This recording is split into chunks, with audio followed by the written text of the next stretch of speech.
क्या है लद्दाख की आवाज। वर्तमान में लद्दाख जो है भारत का सिर का ताज होने के साथ साथ एक दर्द से गुजर रहा है।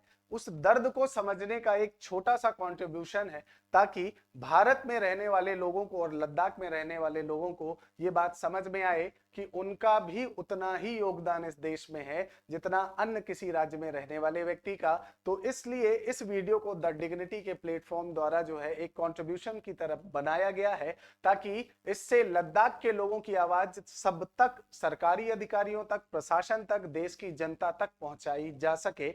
अब हम लद्दाख की अगर बात करें दोस्तों, तो लद्दाख जो है वर्तमान में, लद्दाख का नाम अगर देखा जाए तो हमारी फिल्म इंडस्ट्री द्वारा इस नाम को जो है आगे बढ़ाया या एक प्रकार से एक महत्वपूर्ण हिस्से की तरह दिखाया गया था। एक पिक्चर आपकी आई थी और वो पिक्चर जो है वो आपको भी पता है कौन सी है, नाम आपका जो है बताने की आवश्यकता नहीं है। उसमें आपके एक व्यक्ति थे फुनसुक वांगडू, ठीक है, जिन्होंने किरदार निभाया था किसका, सोनम वांगचुक का, एक साइंटिस्ट का जो वास्तविक रूप में एक साइंटिस्ट था और जिसने साइंस के लिए अपना जीवन कुर्बान किया। तो वो जो सोनम वांगचुक थे उनका रोल जो है किसके द्वारा प्ले किया गया था, आमिर खान जी द्वारा प्ले किया गया था। आपकी एक पिक्चर आई थी 3 इडियट के नाम से और उसमें दिखाया गया था कि भाई जो ये वांगचुक साहब हैं या सोनम वांगचुक साहब हैं, ये आपके लद्दाख के एक साइंटिस्ट हैं और वहीं पर रहते हैं। अब वर्तमान में ये चर्चा में क्यों है, उसका कारण समझने से पहले लद्दाख को हम किसके लिए जानते हैं, अपनी खूबसूरती के लिए। आप कई बार बाइक रैली में गए होंगे, कई बार आपका मन उदास हुआ होगा कि यार मैं अकेले जो है ड्राइविंग में जाना चाहता हूं, इस देश को जो है पूरी तरह से एक्सप्लोर करना चाहता हूं, बड़ी बड़ी झीलों के किनारे जाना चाहता हूं, पर्वतों के बीच जाना चाहता हूं। तो उसके लिए आपने 110% पहला और अंतिम डेस्टिनेशन लद्दाख ही चुना होगा, जो वास्तविक रूप में अगर देखा जाए तो खूबसूरती में, पीस में, एकदम प्राकृतिक आपके नजारों के लिए सबसे बेस्ट, आपका सबसे बढ़िया स्थान है भारत में। तो ये तो लद्दाख की खूबसूरती है जिसके लिए हम लद्दाख को जानते हैं। और आप सभी को पता होगा दोस्तों कि लद्दाख हमेशा से, जब से भारत देश आजाद हुआ है 1947 में, और जब जम्मू कश्मीर ने अपना विलय जो है 26 अक्टूबर 1947 को भारत के अंतर्गत किया, तो लद्दाख हमेशा से जो है दोस्तों वो जम्मू कश्मीर के अधीन था। और जब आपका जो भी सेंट्रल गवर्नमेंट के द्वारा पैसा दिया जाता था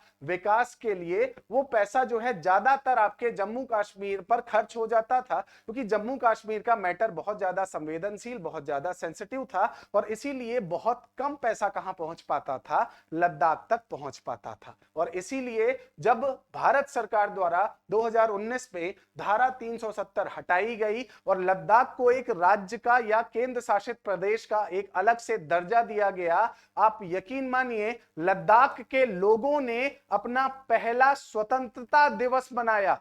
लद्दाख के लोगों ने जब उन्हें केंद्र शासित राज्य के रूप में स्थापित किया गया, जम्मू कश्मीर की परछाई से बाहर निकाला गया, तब उन्होंने अपना पहला इंडिपेंडेंस डे मनाया। पूरे लोग खुश थे, पूरा आपका लद्दाख खुश था कि अब लद्दाख जो है वो विकास की तरफ आगे बढ़ेगा, क्योंकि केंद्र सरकार के अंतर्गत जो है अब वो केंद्र शासित प्रदेश बन चुका है। अब उसे और ज्यादा जम्मू कश्मीर की परछाई में नहीं रहना है। लेकिन जब इतना सब अच्छा हुआ तो आखिर समस्या क्या हुई भाई, क्यों सोनम वांगचुक अभी न्यूज में बने हुए हैं, क्यों वो आपके भूख हड़ताल पर बैठे हुए हैं, या क्यों वो आंदोलन में बैठे हैं। जब इतना सब कुछ अच्छा चल रहा है तो ऐसा हुआ क्या, अब उसकी बात करते हैं। अब आप समझेंगे कि जब लद्दाख को केंद्र शासित प्रदेश बनाया गया दोस्तों, तो लद्दाख जो है वो केंद्र सरकार के अधीन आया और अब केंद्र सरकार उसको पैसे तो अलॉट कर रही थी, लेकिन वो पैसा कैसे खर्च किया जाए, किस जगह पर खर्च किया जाए, उसमें समस्या हो रही थी, क्योंकि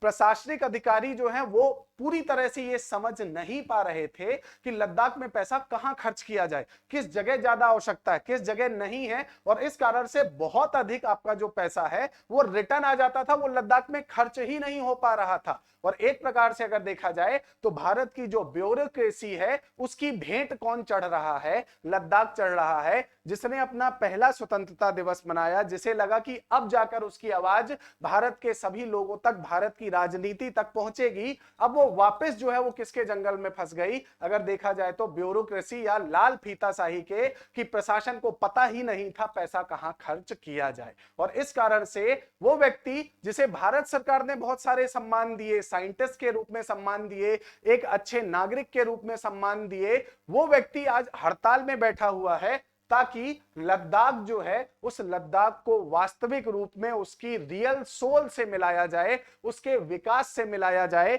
आप अगर देखेंगे तो भारत का ये ऐसा आंदोलन है जिसमें वो आपके उन ठंडी कपकपाती आपकी बर्फ से भरी पर्वतों में आपका आंदोलन कर रहे हैं, जहां लोग घूमने जाते हैं और उस समय पर भी घूमकर तुरंत वापस आ जाते हैं। वहां पर सोनम वांगचुक द्वारा जो है आंदोलन किया जा रहा है। अब आंदोलन की मांग क्या है? वो मांग ये है दोस्तों कि इस लद्दाख को किसमें रखा जाए? 6वीं अनुसूची में।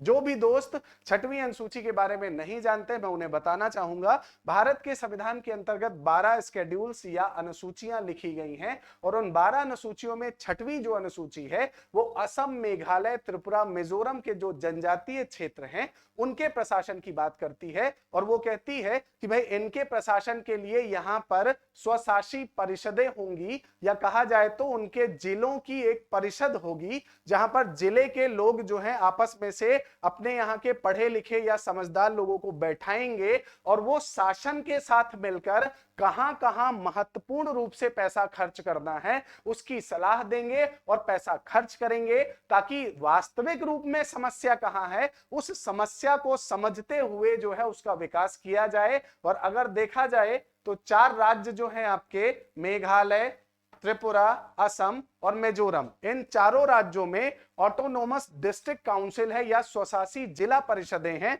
जिनके कुछ उदाहरण हैं जैसे Khasi hills autonomous district council, Jaintia hills autonomous district council, Mizoram की Chakma autonomous district council, Lai autonomous district council, Tripura में Tripura tribal areas autonomous council, Assam की Dima Hasao autonomous, Karbi Anglong autonomous, Bodoland territorial council. तो ये सभी क्या हैं? स्वशासी परिषदें हैं, जिसमें वहां की जनता अपने यहाँ के लोगों को पहुंचाती है ताकि वो जंगल से जुड़े विषयों पर, आपका जो है शादी से जुड़े विषयों पर, छोटे मोटे लड़ाई से जुड़े विषयों पर, वसीयत से जुड़े विषयों पर, भाई क्योंकि आदिवासी हैं, इनका सब कुछ जमीन और जंगल से जुड़ा होता है। तो जब ये लोग उस परिषद पर बैठते हैं और प्रशासन के साथ मिलकर नियम कानून को बनाते हैं, चलाते हैं, तो वास्तविक रूप में उस क्षेत्र का क्या होता है? विकास होता है। और लद्दाख भी यही चाह रहा है कि जिसने अपना पहला स्वतंत्रता आपका जो है पूरी तरह से दिन मनाया या स्वतंत्रता दिवस मनाया 370 हटने के बाद, उसे वास्तविक रूप में अब विकास जो है दिखे,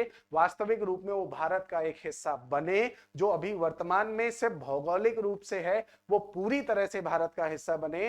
तो लद्दाख के द्वारा 6वीं अनुसूची की मांग रखी जा रही है। आज की इस वीडियो में बस इतना ही। उम्मीद करता हूं कि एक छोटा सा प्रयास आपको अच्छा लगा होगा।